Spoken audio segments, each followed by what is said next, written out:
ମୋ ଝିଅର ସୁଖର ଦିନ ଗୁଡ଼ାକ ଦୁଃଖରେ ବଦଳିଛି। ଦୁର୍ଗାକୁ ଭଲ ପାଇବାରେ ମୋର କିଛି ସ୍ୱାର୍ଥ ନଥିଲା ଯେ ସେ ମୋଠୁ ଦୂରେଇ ଗଲା ବୋଲି ମୁଁ ତାକୁ କଷ୍ଟ ଦେବି, ସ୍ୱାର୍ଥ ପରେବି।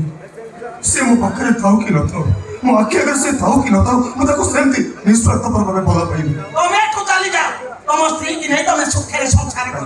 ମୋ ଝିଅଟାକୁ ଟିକେ ଶାନ୍ତିରେ ରହିବାକୁ ଦିଅ।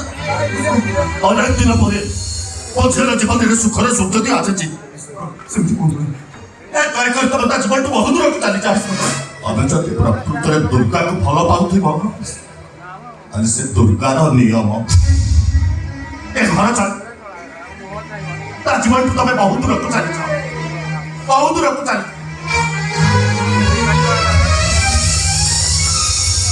ଚାଲିଯିବା ପାଇଁ ଅନେକ ଥର ଚେଷ୍ଟା କରୁଛି, ବାରମ୍ବାର ମୋ ମନକୁ ବୁଝୁଛି, ହେଲେ କେମିତିକା ଭଲ ପାଇବା କେଜାଣି ଯେତେ ଚେଷ୍ଟା କଲେ ବି ଛାଡ଼ିକି ଯାଉନି।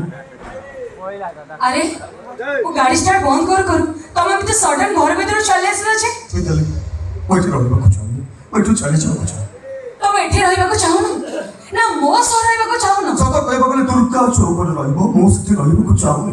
ଆଉ ତମେ ଯଦି ମତେ ରହିବା ପାଇଁ ବାଧ୍ୟ କର କି ତମ ବାପା ଭାଇ ମତେ ମାରି ଦେବାର ଧମକ ଦିଅନ୍ତି, ମୁଁ ସତ କହୁଛି ମୁଁ ଆମ ମାମା କଥା ନ ମନେ ପକାଇ ସୁଇସାଇଡ୍ କରିଦେବି। ଏତେ କଷ୍ଟ ମୁଁ ସହିପାରିବି। ठीक अछि जाओ तमे ଏବେ बिल्कुल मुक्त। କିନ୍ତୁ ଗୋଟେ କଥା ମନେ ରଖନି ଅକଣ୍ଠ, ପଞ୍ଚୁକ ଭିତରେ ଥିବା ଚଢେଇର ଡେଣାରେ ଉଡ଼ିବାର ବଳଟା ଖୁବ କମ୍ ଥାଏ। ଉଡ଼ିନ ପରି ବାଟରେ ମରିଛି ହେଇପାରେ, ହେଲେ ମୁଁ ତମଠୁ ମୁକ୍ତି ଚାହେଁ।